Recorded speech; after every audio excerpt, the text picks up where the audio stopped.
Salut à tous, bande de beaux gosses, on se trouve aujourd'hui pour un nouvel épisode de Culture en Facecam et aujourd'hui mes chers amis, nous allons tout simplement parler de l'histoire des chips. Alors pourquoi les chips? J'en ai aucune idée, j'avais juste envie de vous faire une vidéo sur le sujet. Donc première anecdote concernant les chips, est-ce que vous saviez qu'au Canada et plus précisément au Québec, encore un coup des Québécois, les chips sont appelés croustilles? Voilà, donc ça c'est l'anecdote inutile de la vidéo, on va pouvoir passer au vif du sujet. Alors, la création des chips, elle remonterait tout simplement au 28 août 1853. Ce jour-là, George Crumb, un restaurateur, un chef cuisinier américain de la ville de Saratoga, reçoit dans son restaurant un client pour le moins exigeant. Ce client, ça fait déjà 2 fois qu'il refuse les frites de George Crumb parce qu'il estime qu'elles sont trop épaisses et qu'elles sont immangeables. Mais ça, George Crumb, il l'accepte pas. Le problème étant que, en fait, le client en question, ce serait nul autre que Cornelius Vanderbilt. Alors, Cornelius Vanderbilt, qui est-ce? C'est tout simplement un entrepreneur américain considéré comme étant le 10e homme le plus riche de tous les temps.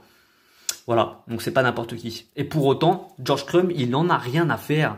Cornelius, t'es un client comme les autres, en fait. Là, ce que tu fais, c'est du manque de respect. Et donc, du coup, qu'est-ce qu'il va faire? Il va prendre des patates, il va les couper en fines lamelles, il va les faire frire quelques minutes, il va mettre un petit peu de sel par-dessus et il va envoyer ça à Cornelius. Content ou pas content, c'est pareil, il aura rien d'autre. Et bien figurez-vous que malgré le fait que cette création soit une création due à un accès de colère, ce sera une très grande réussite. Et ce sera même tellement une réussite que Cornelius va adorer, que d'autres clients vont adorer et que du coup en fait George il va finir par en faire sa spécialité, les Saratoga Chips, et cette spécialité va faire tout simplement tourner le restaurant pendant toutes les années qui suivront cette mésaventure. Et donc le problème étant en fait que George Crumb avec ses origines indigènes ne pourra jamais déposer de brevet à son nom sur son invention.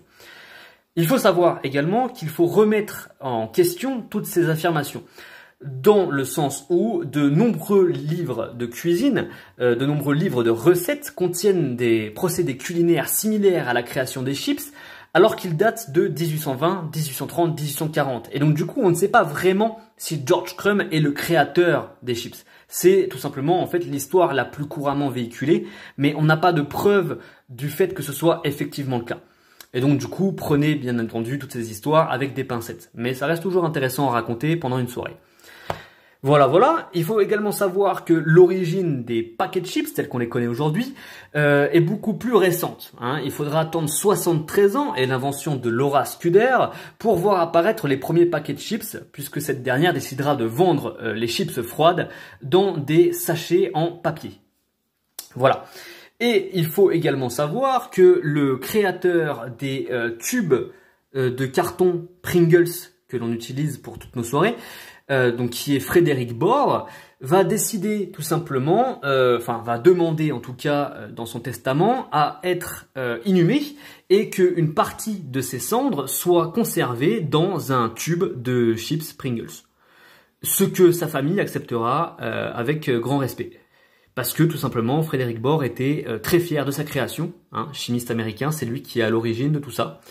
Et du coup, il était tellement fier de ça qu'il voulait reposer dans un paquet de chips Pringles. Voilà, c'est tout pour moi. Je vous souhaite une excellente journée. N'hésitez pas à me suivre sur Twitter, sur Instagram, sur YouTube bien évidemment. On se retrouve très vite pour une prochaine vidéo. Ciao à tous!